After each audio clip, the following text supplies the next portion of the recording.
I can't see nothing. The sun's too bright. Maybe the backside. Chris came out, knocked out the welding. He did it last week, but we was out of town. So we're gonna clean them all up. Clean up all the welds. It was round, so he had to add stock in there to fill it. Brush it, paint it, just real quick. It's still too bright. Let's get some paint on it so it won't rust all to heck. All right, so it's Monday. We got our school bus. It's sitting at the house. Now it's time to get on James's. We are going to re-ring these injectors. If you don't remember, I actually messed up. This was my fault. I hope it's my fault. I'm actually hoping that it is, because if it is the O-ring that is inside in between the housing and the tip, if there's that O-ring in there, I have not found where to get those O-rings yet. I hope that's not it. I hope it was because I ran it down with the Milwaukee and I literally spaced it off. People came in the shop, and when they came in the shop, it wasn't just like a 5-minute talk. It was like a 2.5-hour gig when the people came to the shop. I had the torque wrench in my hand. 2.5 hours later, I got sidetracked, and I don't know what happened. If I would have kept driving, it would have taken it. It would have ran away. We don't make a habit of forgetting stuff, that's for freaking sure. But when we do, I'm not gonna hide it. I mean, I'm human. You know, I'm human, and sometimes being human really is a freaking drag. Yeah.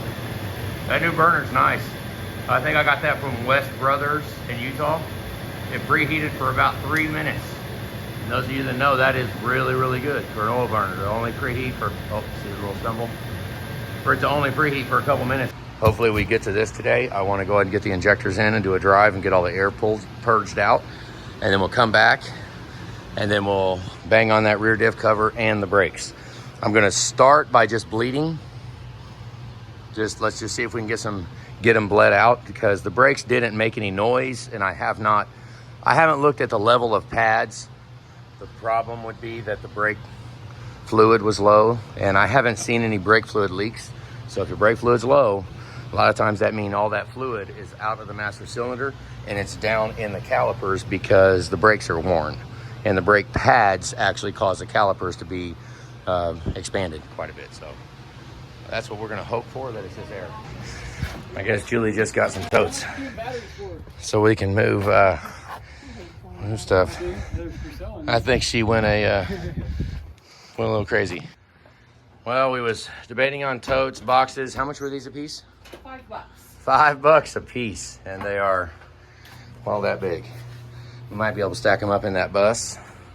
And for $5 a piece, I mean, you go to Walmart and try to get those totes, and they're 20.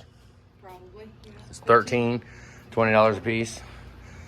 Cats don't know how to act. They want to get in it. But that's a lot of freaking totes. We can fit a lot of stuff in there and stack them up. So I think that was a good idea. All right, back to it. Let's get back to work. Back to the brakes. So we're going to, well, heck with it. We'll get back to that. We'll address that later. Right now, let's get the task at hand. Let's get this in so crankshaft rotate on its own accord. Let's do that.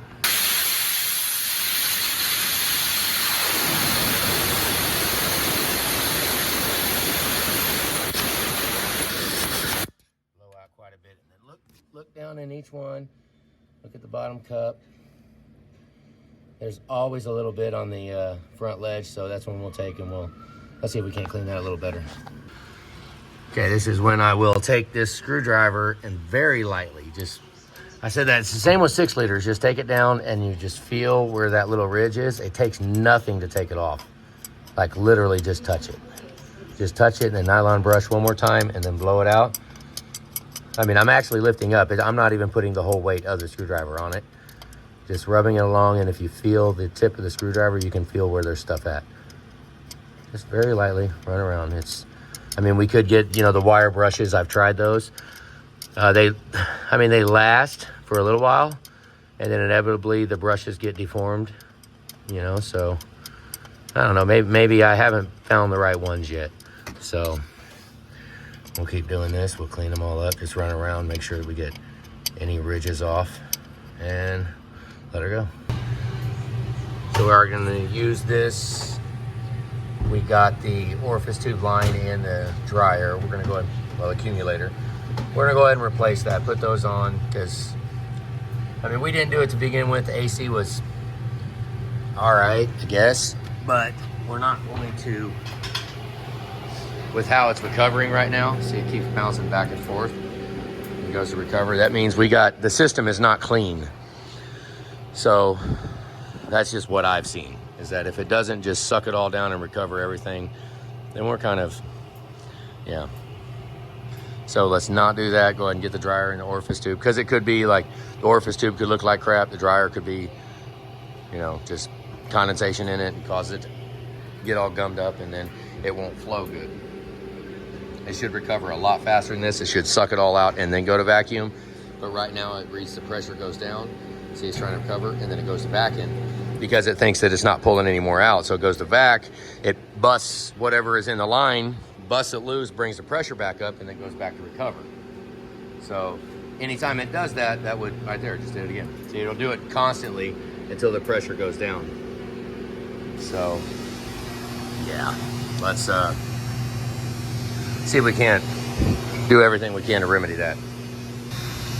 So we're, it might have got bent out. Could be a little tighter. Look at the AC condenser with the mission motor radiator. So we're gonna do a little bit of redneck engineering and squeeze this sucker down and make it so it holds it tight.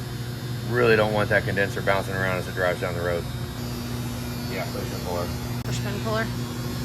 Fishing that out there. So it's pretty easy to snake it out, pull the push pins out, and then you can just twist it. I mean, for the cost of this line, sometimes you can get that apart, but just replace it. Then you get new O-rings here and new O-rings there. And then, because to get those O-rings, a lot of people will just buy AC kit O-rings, and there's 45,000 O-rings in that freaking bag. And 90% of the time, the wrong ones get put back on. Just replace the entire line. What's really cool is that this finally showed up. The transmission line right here. I mean, is it cool? Because it's behind everything now. So we did get this line. It's all rusted back behind it. So we are going to go ahead and replace it. It's wonderful to put stuff on after we've already put it together, because it shows up whenever it wants. But we got it. At least we got it before the truck left. All right, normally we should drill that out. I mean, drill out the accumulator, drill the bottom of it, and measure how much fluid, how much oil, tag oil comes out of it. General consensus would be 6 ounces in the compressor, 1 ounce in the accumulator, 1 ounce in the evaporator core, and 1 ounce in the condenser. That's 9 ounces. That's what the system takes. So, you know, I'm on the fence on whether or not we actually need to drill them. I think if you replace the condenser, go ahead and throw 1 ounce in it, and we'll call that. We could take the Schrader valve out and do it, but instead I'll just shoot it down in here, and then I'll work it. Shoot it down in here. Throw 1 ounce in it, and then we'll work it down. So now it's down in here. Kind of wait a little bit, and then we'll inch it over and get it to go down in the accumulator. Then we'll see how much comes out of here. Yep, a lot.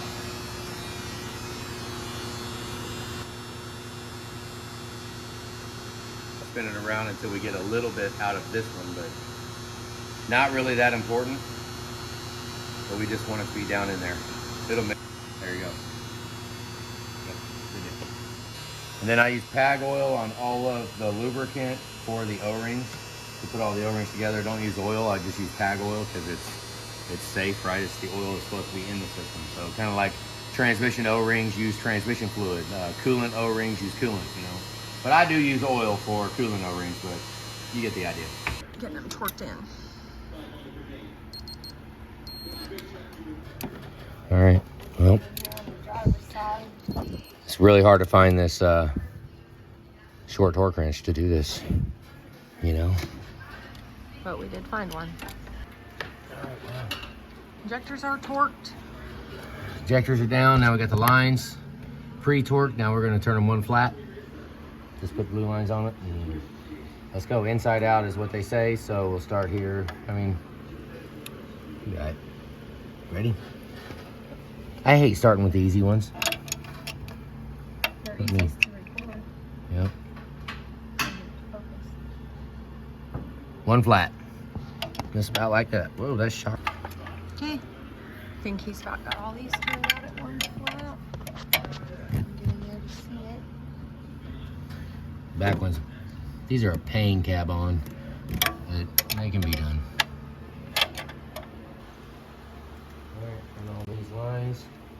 Make sure this goes underneath there. See how it's got that little pad? Don't try to stretch it over it. Run the fuel pressure, the FRP sensor. Run that underneath the fuel line. And these, you don't need that tool that they sell, that tool to disconnect these things. Just kind of get them in, wiggle them around, make sure they lock in, getting them apart. I guess I didn't show you getting them apart. You have to catch that next time. So we have this truck that we rebuilt the engine in. And it was running beforehand. Put 10 over Max 47 ceramic coated pistons. A balanced rotating assembly. Put new Ford connecting rods, OEM rods.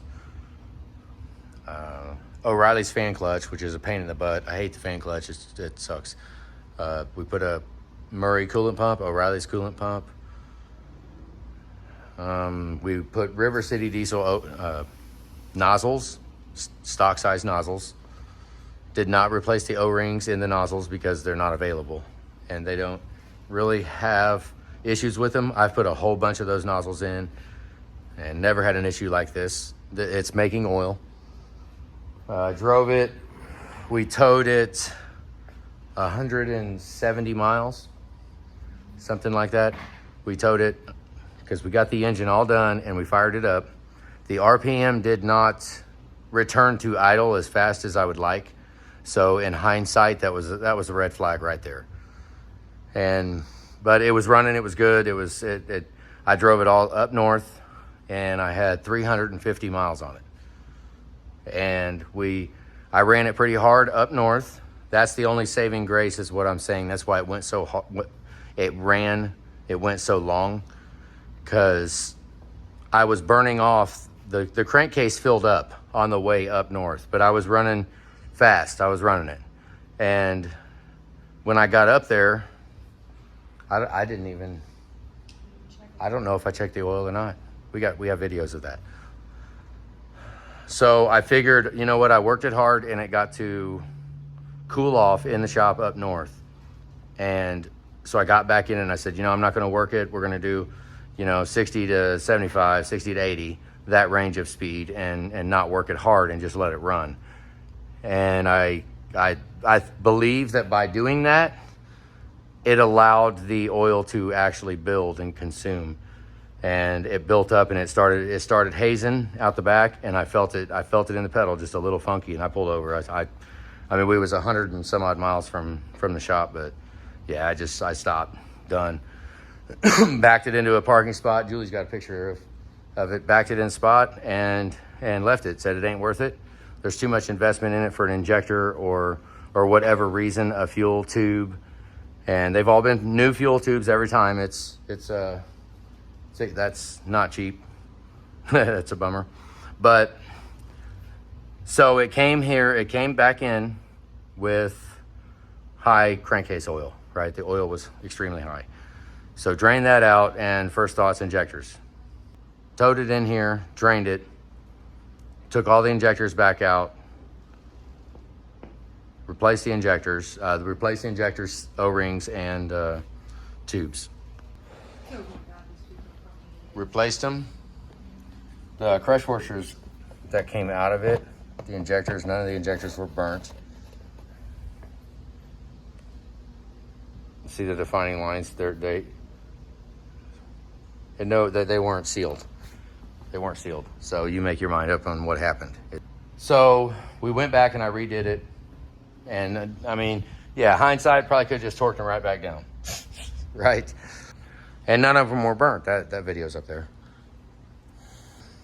Fuel pressure sensor, which is brand new. I didn't even think about that. If anybody knows a torque spec, I mean, it's crush washer. So you would think it would be 28 foot-pounds, about. Wow, Julie just might have just broke the glass right there, because we did put a new fuel rail pressure sensor in it. Oh my God, let's hope for that. That would be wonderfully awesome. I mean, that would instill a little bit of hope in humanity right there. If it's the brand new fuel rail pressure? No, it's because of torque. I mean, it's tight. I wonder if it can be over tight. I mean, we've replaced a lot of them, but the other option would be the bore inside the cylinder head.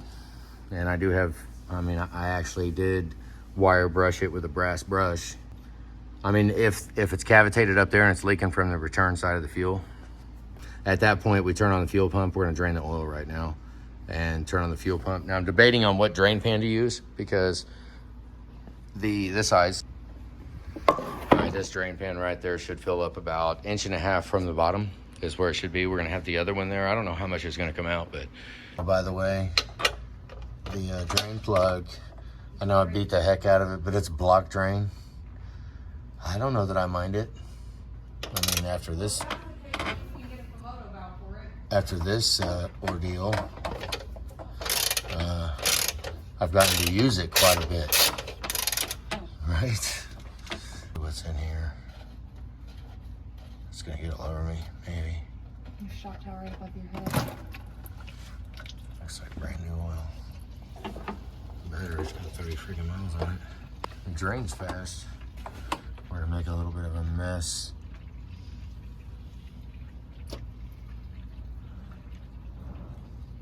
Oh, this is gonna be funny if it stops. Get ready to pull that out.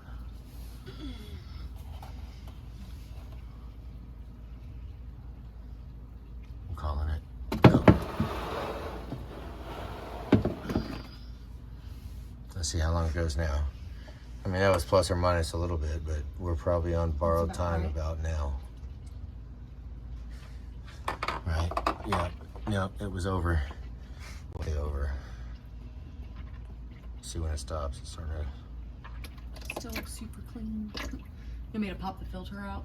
Just to get that out of there. I don't know if it smells like fuel or not. A little bit. Does it? I had my nose really close to that. Definitely is. Bummer. Boy, any contaminants that were in this thing have been washed out pretty good. That was a 30-mile oil change right there. I'll put that oil in the lift gate, I guess. We'll put that in something. But yeah, it was pretty full. And I don't know if you'd call that a gallon, maybe half a gallon full, over full. Look at that line right there. That line. That line is going to give us fits. I mean, that's what the threads are wet. I mean, it's wet behind it. I washed it though, so. So the fuel pump right here, we're gonna go ahead and disconnect this. And as you can see, the harness is all taped up. Smashed my finger yesterday, so it's hard to pull on it. So we can unplug that, then you can plug in right there. That way you can run the pump without having to even turn the key on or nothing. The downside is that it runs this pump.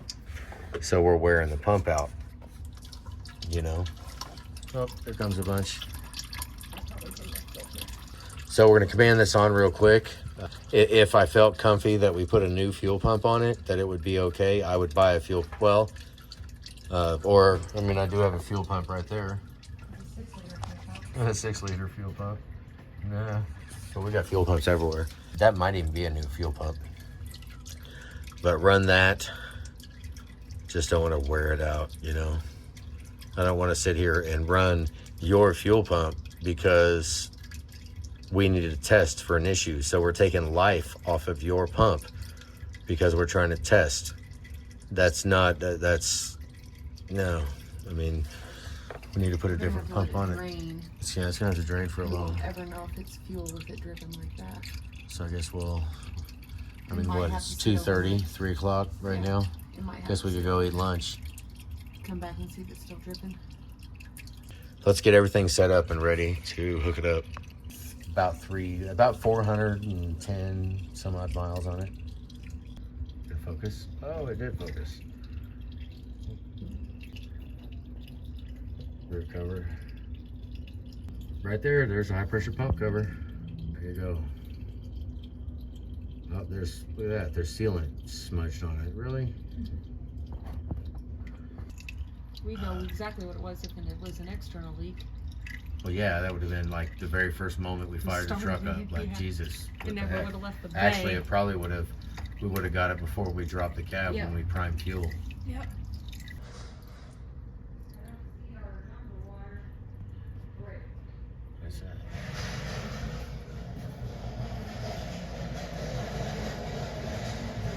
We did put a new accumulator, new orifice tube. It was freaking cold. I didn't run the air outside for a long time, but when I did in the shop, it was really cold. Colder than it was. It was colder than it was before we did. Look, there's where I missed it. What is that? Oh, that's the spray, isn't it?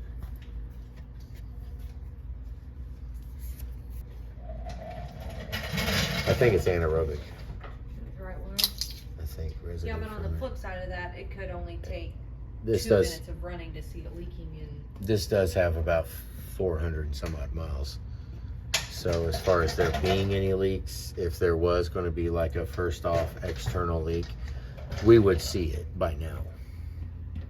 It actually looks, that's what I'm really liking about being able to take a truck, get done, and take enough time to just roll out. Because I